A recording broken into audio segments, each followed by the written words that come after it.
శ్రీమాత్రే నమః. అమ్మతో ప్రయాణానికి స్వాగతం. అందరికీ అమ్మవారి ఆశీస్సులు ఉండాలని మనస్ఫూర్తిగా ఆ తల్లిని వేడుకుంటూ, ఈరోజు మాఘమాసపు మంగళవారం. సాక్షాత్తు పరమేశ్వరుడు ఆ పార్వతీదేవితో చెప్పినటువంటి మాఘపురాణంలోని ఈ కథను భక్తి శ్రద్ధలతో ఆలకించండి. చాలా కాలం క్రిందట దక్షిణ ప్రాంతంలో వసంతవాడ అనేటటువంటి ఒక పేరు కలిగినటువంటి పెద్ద పల్లె ఒకటి ఉండేది. అందులో బంగారు శెట్టి అనేటటువంటి ఒక వైశ్యుడు ఉండేవాడు. అతని భార్య పేరు తాయారమ్మ. బంగారు శెట్టి వట్టి పిసినిగొట్టివాడు. తనకు ఉన్నటువంటి పిత్రార్జిత సంపదే కాకుండా తనకు ఎక్కువగా ధనాశ కలవాడై ఉండేవాడు. తన వద్ద ఉన్నటువంటి ధనాన్ని వడ్డీలకిస్తూ మరింత సంపన్నుడయ్యాడు. కానీ ఒక్కరోజైనా కానీ ఎప్పుడూ శ్రీహరిని ధ్యానించడం కానీ దాన ధర్మాలు చేయడం కానీ ఎరగడు. అంతేకాకుండా పేద ప్రజలకు వారి ఆస్తులపై వడ్డీలకు రుణాలు ఇచ్చి అనుకున్నటువంటి గడువుకు రుణం తీర్చినందువలన తప్పుడు సాక్ష్యాలతో వారి ఆస్తులు సైతం స్వాధీనపరుచుకుంటూ ఉండేవాడు. అలా ఒకనాడు బంగారు శెట్టి గ్రామాంతరం వెళ్తాడు. ఆ రోజు సాయంత్రం ఒక ముసలి బ్రాహ్మణుడు బంగారు శెట్టి భార్యను చూసి, తల్లి, నేను ముసలివాడను. నా గ్రామానికి చేరవలసినటువంటి సమయం చాలా దాటిపోయింది. నేను వెళ్ళలేకపోతున్నాను. ఇక 10 ఆమడాలు వెళ్లాల్సి ఉంది. కాబట్టి చాలా చీకటి అయిపోయింది. ఆకాశంలో మేఘాలు ఉరుముతూ ఉన్నాయి. చల్లగాలి వీస్తూ ఉంది. చాలా వణికిపోతున్నాను. మీ ఇంటి వద్ద ఈ రాత్రి కాస్త గడవనివ్వమ్మా. నీకు పుణ్యం ఉంటుంది. నేను సద్బ్రాహ్మణుడను. అలాగే సదాచార వ్రతుడను. ప్రాతకాలానే మాఘస్నానం చేసి వెళ్ళిపోతాను అని చెప్పి బ్రతిమలాడతాడు ఆ ముసలివాడు. తాయారమ్మకు జాలి కలుగుతుంది.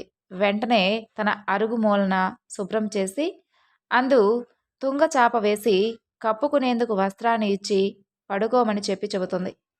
ఆమెకు ఉన్నటువంటి దయార్థ హృదయానికి ఆ వృద్ధ బ్రాహ్మణుడు సంతోషించి విశ్రాంతి తీసుకోబోతుండగా తాయారమ్మ ఒక ఫలం ఇచ్చి దానిని భుజించమని చెప్పి, ఆర్య, మీరు ఇంతకు మునుపు అన్నారు కదా, మాఘస్నానం చేసి వెళతానమ్మా అని అన్నారు కదా, ఆ మాఘస్నానం అంటే ఏమిటి? దాని వలన కలిగేటటువంటి ఫలితం ఏమిటి? కాస్త సెలవివ్వండి అంటూ కుతూహలంగా అడుగుతుంది. అప్పుడు ఆ బ్రాహ్మణుడు దుప్పటి కప్పుకొని, అమ్మా, మాఘమాసం గురించి చెప్పేందుకు నేనెంత వాడిని తల్లి. ఈ మాఘమాసంలో నది ఎందు కానీ, తటాకమందు కానీ, లేదంటే నూతి ఎందు కానీ సూర్యోదయం అయిన తర్వాత చన్నీలు స్నానం చేసి విష్ణు మందిరానికి వెళ్ళి తులసీ దళంతో కానీ, పువ్వులతో కానీ, పండ్లతో కానీ పూజ చేసి స్వామివారి ప్రసాదాన్ని స్వీకరించాలి. ఆ తరువాత మాఘ పురాణాన్ని పఠించాలి. ఈ విధంగా ప్రతి దినం విడవకుండా నెల రోజుల పాటు చేసి ఆఖరి రోజున బ్రాహ్మణునకు సమారాధన, దానాలు ఇవ్వాలి. అలా చేసిన ఎడల మానవుడికి ఉండేటటువంటి రౌరవాది మహాపాపాలు వెంటనే నశించిపోతాయి. ఒకవేళ ఈ నెల రోజులు చేయలేని వారు, వృద్ధులు, రోగులు కనీసం ఒక్కరోజైనా సరే, అంటే ఏకాదశి రోజు కానీ, ద్వాదశి నాడు కానీ, పౌర్ణమి రోజు కానీ ఇప్పుడు చెప్పినటువంటి విధానంగా చేస్తే సకల పాపాలు తొలగిపోయి సిరి సంపదలు, పుత్ర సంతానము కలుగుతుంది. ఇది నా అనుభవంతో తెలియజేస్తున్నాను అని చెప్పగా ఆ బ్రాహ్మణుని మాటలకు తాయారమ్మ ఎంతో సంతోషించి తాను కూడా ప్రాతకాలమున బ్రాహ్మణునితో పాటు నదికి వెళ్ళి స్నానం చేయాలి అని చెప్పి నిశ్చయించుకుంటుంది. అంతలో పొరుగురుకు వెళ్ళినటువంటి తన భర్త అయినటువంటి బంగారు శెట్టి ఇంటికి వస్తాడు. అతను రాగానే మాఘస్నానం గురించి చెప్పి తాను తెల్లవారుజామున స్నానానికి వెళ్తాను అని చెప్పి తెలియజేస్తుంది. భార్య చెప్పినటువంటి మాటలకు బంగారు శెట్టి కోపం తెచ్చుకొని వంటి నిండా మంటలు బయలుదేరే విధంగా పళ్ళు పటపటా కొరికి, ఓసి వెరిదానా, ఎవరు చెప్పారా నీకు ఈ సంగతి? మాఘమాసం ఏమిటి, స్నానం ఏమిటి, వ్రతాలు దానాలేమిటి, నీకేమైనా పిచ్చి పట్టిందా? చాలు చాలు, అధిక ప్రసంగాలు ఇంకా ఎక్కువగా చేశావే అనుకో, నోరు నొక్కి వేస్తాను.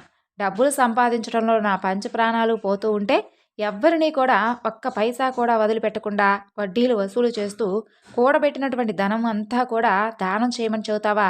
చలిలో చన్నీలు స్నానం చేసి పూజలు చేసి దానాలు చేస్తే ఒళ్ళు ఇల్లు గొల్లయి నెత్తిపైన చెంగు వేసుకొని భిక్షాందేహి అని అనవలసిందేనే పిచ్చిదానా, జాగ్రత్త, వెళ్ళి పడుకో అంటూ భర్త కోపగించుకుంటాడు. ఆ రాత్రి తాయారమ్మకు నిద్ర కూడా పట్టలేదు. ఎప్పుడు తెల్లవారుతుందా, ఎప్పుడు నదికి వెళ్ళి స్నానం చేస్తానా అని ఆతృతగా ఉంటుంది. అలా కొన్ని గడియలకు తెల్లవారిపోతుంది. తాను కాలకృత్యాలు తీర్చుకొని ఇంటికి వచ్చున్నటువంటి ఆ వృద్ధ బ్రాహ్మణునితో తన భర్తకు చెప్పకుండా నదికి వెళ్ళి స్నానం చేస్తుంది. ఈలోగా బంగారు శెట్టి పసిగట్టి ఒక దుడ్డు కర్రను తీసుకుని నదికి వెళ్ళి నీళ్లలో దిగి భార్యను కొట్టబోతూ ఉండగా ఆ ఇద్దరూ కొంత తడువు నీళ్లలో పెనుగులాడతారు. అలా పెనుగులాడుతూ ఉండగా ఇద్దరూ నీళ్లలో మునగవలసి వస్తుంది. ఆ తరువాత ఆ విధంగా మునగడం వలన ఇద్దరికీ మాఘమాస ఫలం దక్కుతుంది. భార్యను కొట్టి ఇంటికి తీసుకుని వెళ్తాడు.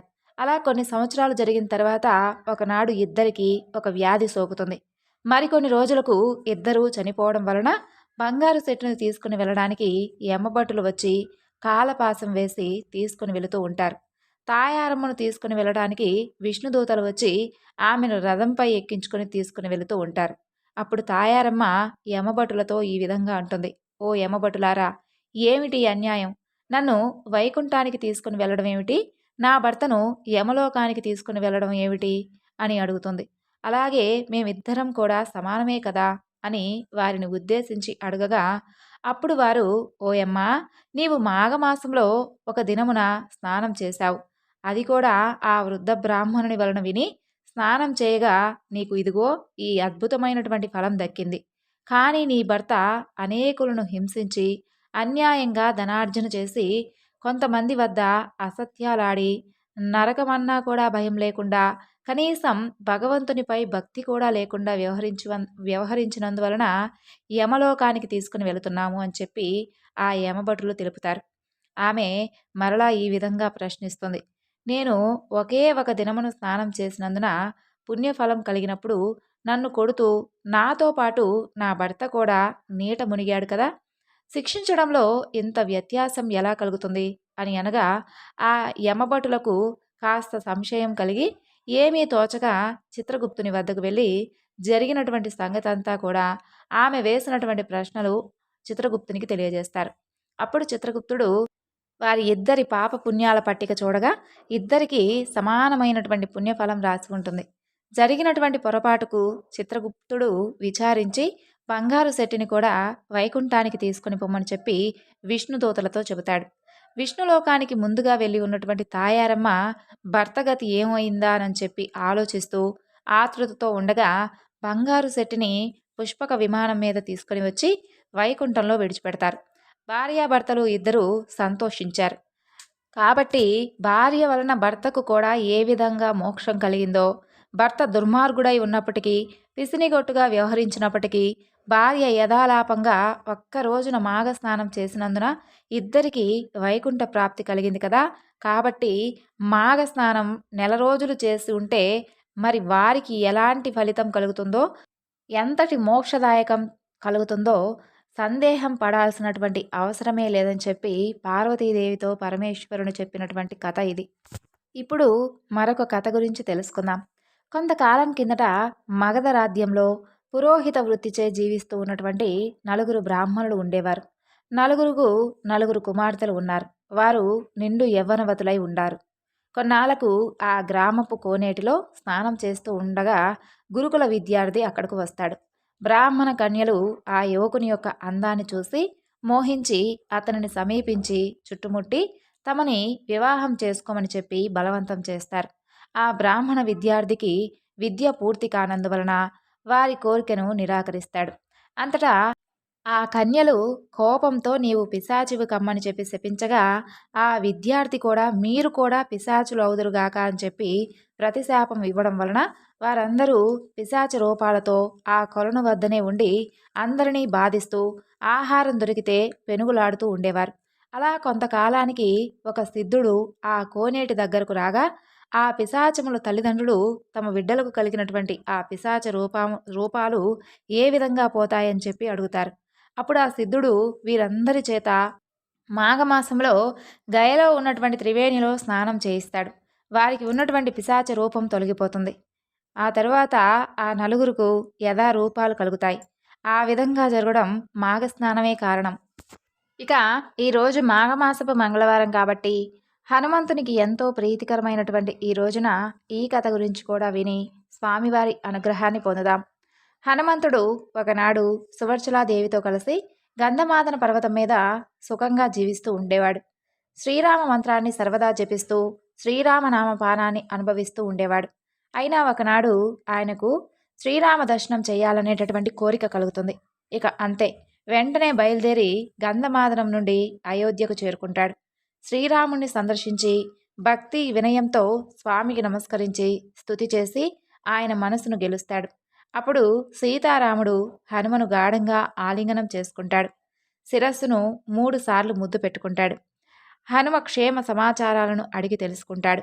రామప్రభు, మీరుండగా కులాసాకు నాకు ఏమిటి కొదవ? మీపై భక్తి ఉన్న వారందరికీ సర్వదా క్షేమమే. నన్ను ఆలింగనం చేసుకొని నాకు పరమానందాన్ని కలిగించారు. నాకు ఉక్కిరి బిక్కిరిగా ఉంది, మాటలు కూడా రావడం లేదు అని అంటాడు ఆంజనేయుడు. హనుమ మాటలకు రాఘవుడు సంతోషించి, హనుమ, సీతాదేవి లంకలో ఉన్న కాలంలో చాలా కష్టాలు అనుభవించింది. రావణ సంహారం తర్వాత అయోధ్యలో ఉంటున్నా ఆమె ఎందుకో సంతోషంగా కనిపించడం లేదు. నా వేలి ఉంగరాన్ని కావాలని బ్రహ్మ కోరగా ఎవరికీ తెలియకుండా ఆయనకు నా ఉంగరాన్నిచ్చాను. ఆ ముద్రికను చూస్తే కాని జానకి సంతోషించదు. నీవు ఎలా అయినా సరే బ్రహ్మలోకానికి వెళ్ళి బ్రహ్మను అడిగి ఆ ముద్రికను తీసుకుని రావాలి అని అడుగుతాడు. శ్రీరాముడి కోరికను విన్నటువంటి తక్షణమే అతి వేగంతో హనుమంతుడు బ్రహ్మను చేరుకుంటాడు. హనుమ రాగానే సనక సనందనాదులు స్వాగతం చెప్పి బ్రహ్మ దగ్గరకు తీసుకుని వెళతారు. ఆయన అర్ఘ్యపాత్యాదులను ఇచ్చి కుశల ప్రశ్నలు వేసి ఉచితాసనంపై కూర్చోబెడతాడు. షోడశోపచారాలు చేసి పూజిస్తాడు. హనుమను వచ్చినటువంటి కారణం అడుగుతాడు బ్రహ్మదేవుడు. హనుమంతుడు శ్రీరాముని ఆజ్ఞను తెలియజేస్తాడు. నా ప్రార్థనను విని శ్రీరాముడు నాకు ఆ ముద్రికను ప్రసాదించాడు హనుమ. ప్రతిరోజు నేను పూజిస్తూ శ్రీరాముని ధ్యానం చేస్తూ ఉన్నాను. దానిని ఏ విధంగా ఇవ్వమంటావు హనుమ అని అంటాడు. ఆ మాటలు విన్నటువంటి హనుమంతుడు, సృష్టికర్త, నా మాట వినండి. ఆ ఉంగరం మీదే సీతా సాధ్వి దృష్టి నిలిపి ఉంది. రోజు రోజుకు ఆమె కృషించిపోతుంది. ఆమె ముఖంలో సంతోషం చూసి చాలా కాలమైపోయింది. వెంటనే తీసుకుని రమ్మని చెప్పి శ్రీరామాజ్ఞ అని తెలిపాడు హనుమంతుడు. అయినా చతుర్ముఖ భ్రమలో మాత్రం ఎలాంటి మార్పు రాలేదు. ఇప్పటి వరకు ఎంతో శాంతంగా ఉన్నటువంటి హనుమంతుడు ఒక్కసారిగా తన తనువును విపరీతంగా పెంచుతాడు. సత్యలోకం దాటి శరీరం పెరిగిపోతుంది. దశ దిశలా ఆక్రమించుతాడు. ఆ తరువాత బ్రహ్మాండాన్ని సైతం బద్దలు చేసే విధంగా తయారవుతాడు హనుమంతుడు. ఆ తేజస్సుకు లోకాలన్నీ భస్మం అయ్యే విధంగా ఉంటాయి. ప్రళయకాల మేఘంలాగా విజృంభిస్తాడు. 20 చేతులతో 20 ఖడ్గాలను ధరించి భయంకరమైనటువంటి ముఖంతో తీక్షణమైనటువంటి కోరలతో మహాసింహం లాంటి విశ్వరూపాన్ని ధరించి ప్రళయకాల గర్జన చేస్తాడు హనుమంతుడు. బ్రహ్మతో పాటు మిగిలినటువంటి దేవతలు, మహర్షులు ఆశ్చర్యంతో భయపడిపోతారు. అందరూ భక్తితో రామనామాన్ని జపిస్తారు. సనక సనందనులు బ్రహ్మతో రాముని ఉంగరం వెంటనే ఇచ్చేసి ఈ సంక్షోభాన్ని నివారించమని చెప్పి హితవు చెబుతారు. అప్పుడు బ్రహ్మదేవుడు హనుమంతుణ్ణి భక్తిగా స్తుతిస్తాడు. హనుమంతుని విశ్వరూపాన్ని చూసి విభ్రమం పొందుతాడు బ్రహ్మదేవుడు. బ్రహ్మ ప్రార్థన విని హనుమంతుడు తన రూపాన్ని ఉపసంహరించుకుంటాడు.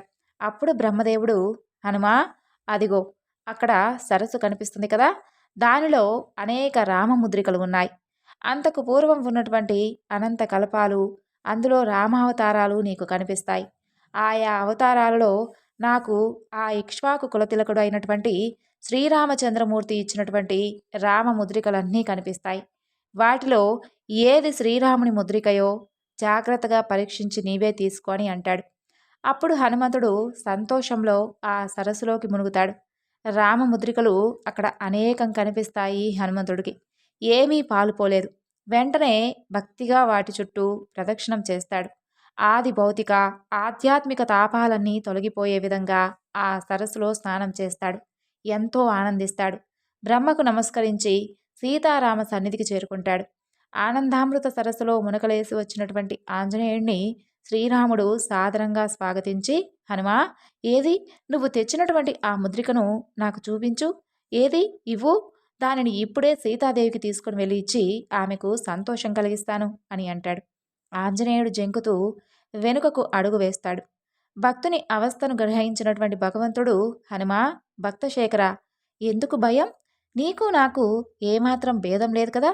భయం విడిచిపెట్టి బ్రహ్మలోకంలో నువ్వు చూసినటువంటి వింతలను నాకు తెలియపరచు అంటూ చాలా ప్రేమగా అడుగుతాడు శ్రీరాముడు.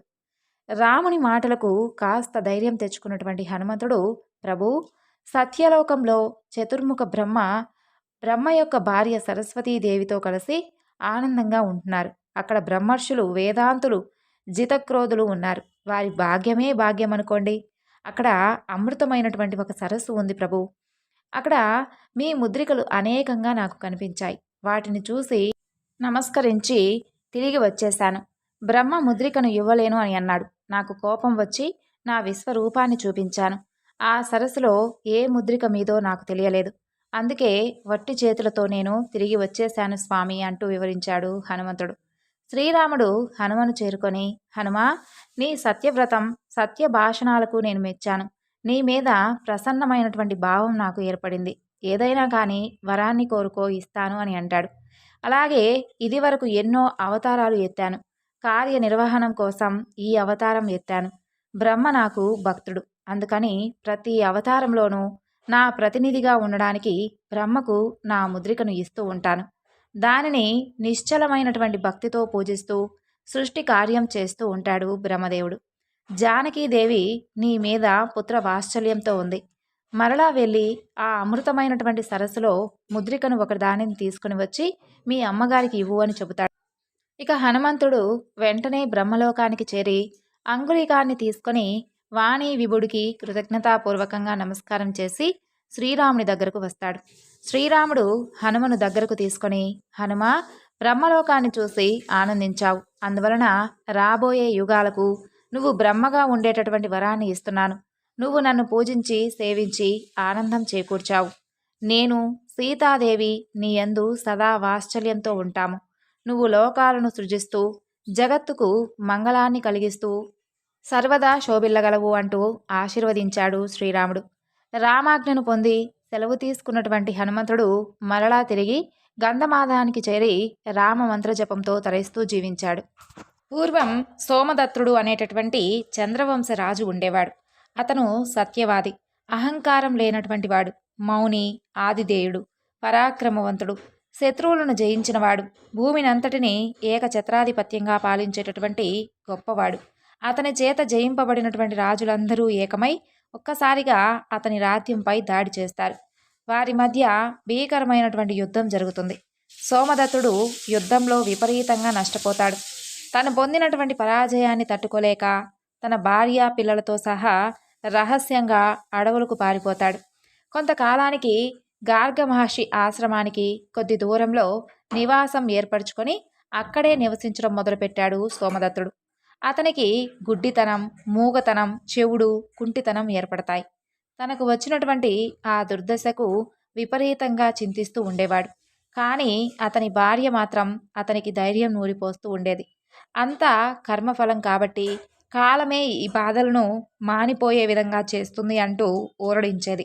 ఆపదలలో ధైర్యం, సంపదలలో క్షమ, సభల్లో చక్కని ప్రసంగం, యుద్ధంలో పరాక్రమం, స్త్రీల విషయంలో మంచి నడవడి, సంపదలో ఓర్పు, బ్రాహ్మణుల యందు భక్తి మనం కలిగి ఉండాలని చెప్పి బోధిస్తూ ఉండేది. కొబ్బరికాయలోని నీళ్లులాగా జరగాల్సింది జరిగిపోతూ ఉంటుంది అంటూ ధైర్యం చెప్పేది. దగ్గరలో గర్గమహర్షి ఆశ్రమం ఉందని, ఆయనను కనుక శరణు వేడితే తప్పకుండా మనకు ఏదో ఒక ప్రయోజనం ఉంటుందని చెప్పి హితవు చెబుతుంది. ఇద్దరూ కలిసి ఆ ముని ఆశ్రమానికి వెళ్ళి గర్గముని పాదాలపై పడి శరణు కోరుకుంటారు. వారు వచ్చినటువంటి సందర్భాన్ని గర్గముని గ్రహిస్తాడు. రాజా, నువ్వు నీ పరాక్రమాన్ని నమ్మి దైవాన్ని మర్చిపోయినందున నీకు ఈ ఆపద కలిగింది. భగవంతుని యొక్క మంత్రాన్ని జపిస్తూ పూజలు, వ్రతాలు చేసి ఉన్నట్లయితే నీకు ఈ బాధలు తప్పేవి అని చెప్పి గర్గమహర్షి తెలుపుతాడు. సోమదత్త మహారాజు గర్గముని పాదాలను సృజించి, మహానుభావా, మీరు చెప్పింది అక్షర సత్యం. ఇప్పుడు నా దుస్థితి తొలగిపోవడానికి ఏదైనా ఉపాయాన్ని అనుగ్రహించండి. మంచి ఫలితాన్ని ఇచ్చేటటువంటి మంత్రాన్ని ఉపదేశించండి.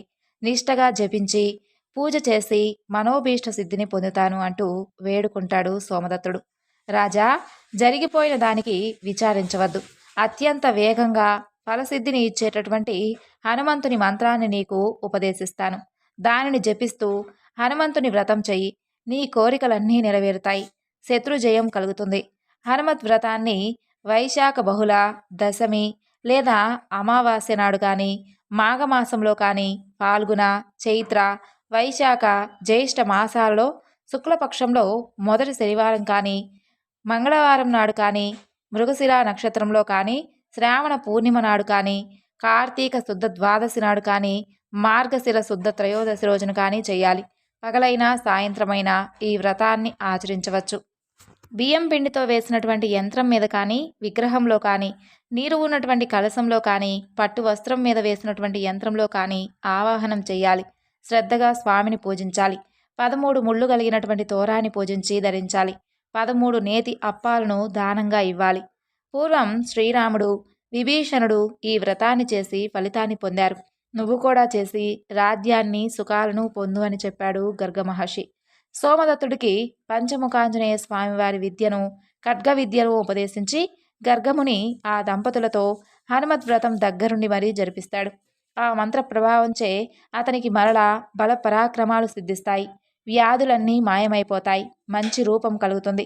ఆంజనేయ స్వామి వారి అనుగ్రహంతో శత్రువులందరినీ జయించి రాజ్యాన్ని దక్కించుకుంటాడు. ధర్మ మార్గంలో నడుస్తూ ప్రజలందరినీ బిడ్డలలాగా కాపాడుతూ గర్గమహర్షిని పురోహితునిగా చేసుకుని సత్రయాగం చేశాడు సోమదత్తుడు. దీనితో సప్తద్వీపాలను జయించాడు. సోమదత్తునికి 8 మంది కుమారులు కలిగారు. ఆనందంగా జీవితాన్ని గడిపి పెద్ద కుమారుడికి రాజ్యం అప్పగించి దంపతులిద్దరూ అరణ్యానికి చేరి తపస్సు చేసుకుంటూ చివరికి బ్రహ్మలోకానికి చేరుకుంటారు. ఆంజనేయ స్వామి వారిని పూజిస్తే ధైర్యము, శౌర్యము, సంపదలు, ఇతర కోరికలు తీరుతాయి. హనుమంతుని వ్రతాన్ని మించినటువంటి వ్రతం లేదు. హనుమంతుని పూజిస్తే త్రిమూర్తులు కూడా సంతోషిస్తారు. సర్వదేవతలు సంతృప్తి చెందుతారు. పూర్వం గాలవుడు అనేటటువంటి ఒక కిరాతకుడు ఉండేవాడు. ఆహారం కోసం జంతువులను వేటాడుతూ ఉండేవాడు. ఇంటిని చక్కగా లక్ష్మీ కళతో నిర్వహిస్తూ ఉండేవాడు. సాధు జీవనాన్ని గడుపుతుండేవాడు. అతనికి 40 సంవత్సరాలు వచ్చాయి. అయితే ఏదో తీరనటువంటి బాధతో ఎప్పుడూ దిగులుగా ఉండేవాడు. ఒకనాడు గాలవుడు వేట కోసమై అడవిలోకి వెళ్ళి ఒక జింక కనిపించగానే దాన్ని వెంబడిస్తాడు. అది మధ్యలో మాయమైపోయి కనిపించదు. మృగం కనిపించినందుకు చాలా బాధపడతాడు. తాను చేరినటువంటి ప్రదేశం నైమిషారణ్యం అని తెలుసుకుంటాడు. అక్కడ ఉన్నటువంటి మహర్షులను సేవించి మనోవ్యాధిని మార్చుకోవాలని చెప్పి భావిస్తాడు. దగ్గరలో ఉన్నటువంటి పుష్కరముని ఆశ్రమానికి చేరుకుంటాడు. పుష్కరముని పాదాలపై పడి మనసులో ఉన్నటువంటి బాధను నివేదిస్తాడు. తనకు దేనిపైన ఆసక్తి కలగడం లేదని, ఏదీ రుచిగా అనిపించడం లేదని, మహర్షి దర్శనంతో తన జన్మ చరితార్థమైందని చెప్పి తన వ్యాధి తగ్గేటటువంటి మార్గాన్ని చూపించమని చెప్పి కోరుకుంటాడు. కొంతకాలం అక్కడే వేచి ఉండాలని చెప్పి ఆ ముని సెలవిస్తాడు. రోజు పుష్కరమునిని సేవిస్తూ ఫలాలు, కాయలు, పూలు కోసి తెస్తూ దర్భలు కోసి అందిస్తూ అక్కడే కాలం గడుపుతూ ఉంటాడు గాలవుడు. అతని శ్రద్ధాభక్తులకు ఆ మహర్షి సంతోషించి అతన్ని కరుణించాలని చెప్పి భావించి అతనికి హనుమంతుని యొక్క మంత్రాన్ని ఉపదేశించవచ్చా, ఉపదేశిస్తే హనుమంతుడు అనుగ్రహిస్తాడా, ప్రసన్నుడై అతని కోరిక తీరుస్తాడా అనేటటువంటి సందిగ్ధంలో కొంతకాలం ఉండిపోతాడు ఆ ముని. ఒక రోజున నిండు మనసుతో హనుమను స్మరిస్తాడు. ఆంజనేయుడు వెంటనే ప్రత్యక్షమవుతాడు. ఆయన ఆకారం బంగారు యజ్ఞోపవీతంగా స్వర్ణ వస్త్రాలను ధరించి చక్కగా స్వామివారు ప్రత్యక్షమవుతాడు. మహర్షి మనసులో ఉన్నటువంటి సందేహాన్ని గమనిస్తాడు. గాలవునికి మంత్రాన్ని ఉపదేశించడంలో ఎలాంటి సందేహం అక్కర్లేదని, ఎవరికైనా ఉపదేశించవచ్చని చెప్పి వివరిస్తాడు. అందరూ కులలింగ భేదం లేకుండా తన మంత్రాన్ని ఉపదేశం పొంది ఫలితం పొందవచ్చు అని చెబుతాడు. వంచకునికి, కృతజ్ఞుడికి, గర్విష్ఠికి, లోబికి, గురువు మీద విశ్వాసం లేనివాడికి మాత్రం తన మంత్రాన్ని ఉపదేశించరాదని చెప్పి హితవు చెబుతాడు. పుష్కరమునికి మనసులో ఉన్నటువంటి సందేహాలన్నీ పటాపంచలవుతాయి. గాలుని దగ్గరకు పిలిచి దగ్గరలో ఉన్నటువంటి పుణ్య జలాశయంలో స్నానం చేసి శుచిగా రమ్మని చెప్పి చెబుతాడు. దానికి గాలువుడు అతి భక్తిగా, మహర్షి, మీ పాదజలమే నాకు పవిత్రోదకం అంటూ, అది గంగాది సకల తీర్థాల కంటే కూడా నాకు పవిత్రమైనది. గురు పాదోదకం సర్వ పాపాలను విముక్తి చేస్తుందని చెప్పి పెద్దలు చెప్పారు కాబట్టి నేను వేరే పవిత్ర జలంలో స్నానం చేయవలసినటువంటి అవసరం లేదు. మీ పాదజలమే నాకు సకల పాప విముక్తి కలిగిస్తుంది. నన్ను అనుగ్రహించండి అని చెప్పి వేడుకుంటాడు. కిరాతకుడైనటువంటి గాలుని భక్తికి చలించిపోయాడు ముని. యోగ విడుదుడైనటువంటి పుష్కరుడు హనుమను ధ్యానించి తన పాదజలాన్ని గాలుని శిరస్సుపై చల్లుతాడు. గాలుని విశ్వాసం అంత గొప్పది మరి. వెంటనే అతని పాపాలన్నీ తొలగిపోతాయి. లోపల ఉన్నటువంటి వ్యాధి కూడా నివారణ అవుతుంది. ఎంతో ఆరోగ్యవంతుడవుతాడు. పరిశుద్ధ దేహాంతరంగుడవుతాడు. వెంటనే మహర్షి అతనికి హనుమంతుని యొక్క మంత్రాన్ని ఉపదేశిస్తాడు. మహర్షి సన్నిధిలోనే 108 సార్లు ఆ మంత్రాన్ని జపిస్తాడు. వెంటనే ఫలితం దక్కుతుంది. అతనికి అతీంద్రియమైనటువంటి శక్తులు లభిస్తాయి. జ్ఞాని అవుతాడు. భూత భవిష్యత్ వర్తమానాలన్నీ తెలుసుకోగలిగినటువంటి సామర్థ్యం గాలవునికి లభిస్తుంది.